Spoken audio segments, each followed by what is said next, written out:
नमस्कार दोस्तों, motivational story अड्डा में आपका स्वागत है। सुनिए पंचतंत्र की कहानी कौवा और दुष्ट सांप तथा बुद्धिमान लोमड़ी। एक बार की बात है, एक छोटे से गांव की सीमा पर बहुत बड़ा पीपल का पेड़ लगा हुआ था। इस पर घोंसला बनाकर कौओं का एक जोड़ा अपने बच्चों के साथ रहता था। इसी पेड़ की जड़ में बिल बनाकर एक भयंकर काला सांप भी रहता था।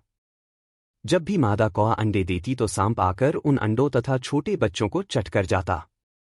उनके बच्चे बड़े नहीं हो पाते थे, इस कारण कौआ दंपति बहुत दुखी रहता था, लेकिन हत्यारे सांप से छुटकारा पाने के लिए कुछ न कर पाते। एक दिन वे अपनी अभिन्न मित्र लोमड़ी से मिलने गए। स्वागत सत्कार के बाद लोमड़ी ने जब उन्हें उदास देखा तो कारण पूछा।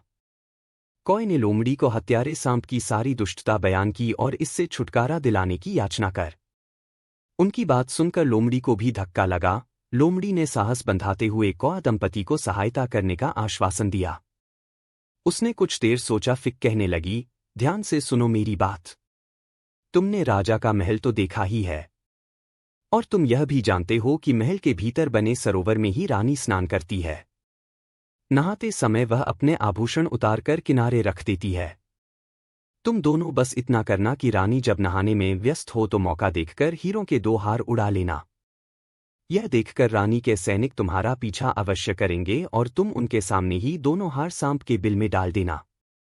सैनिक उन हारों को निकालने के लिए बिल में हाथ डालने से पहले उस दुष्ट सांप को अवश्य ही मार डालेंगे। इस प्रकार तुम्हें मुसीबत से छुटकारा मिल जाएगा। यह लाजवाब उपाय कौआ दंपति को बेहद पसंद आया। वे राजमहल की ओर उड़ चले। रानी जब नहाने आई और गहने उतारकर किनारे रखे तो उन्होंने मौका देखकर 2 हार उड़ा लिए और उड़ चले। उन्हें ऐसा करते देख सैनिक उनके पीछे भागे।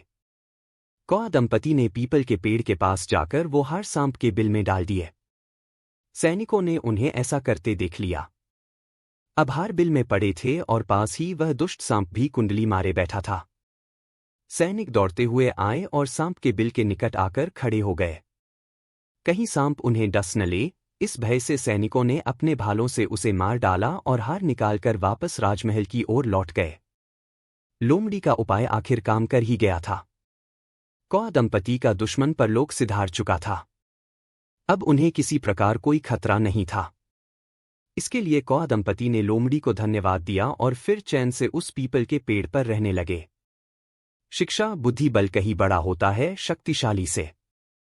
कभी निर्बल का फायदा नहीं उठाना चाहिए। धन्यवाद।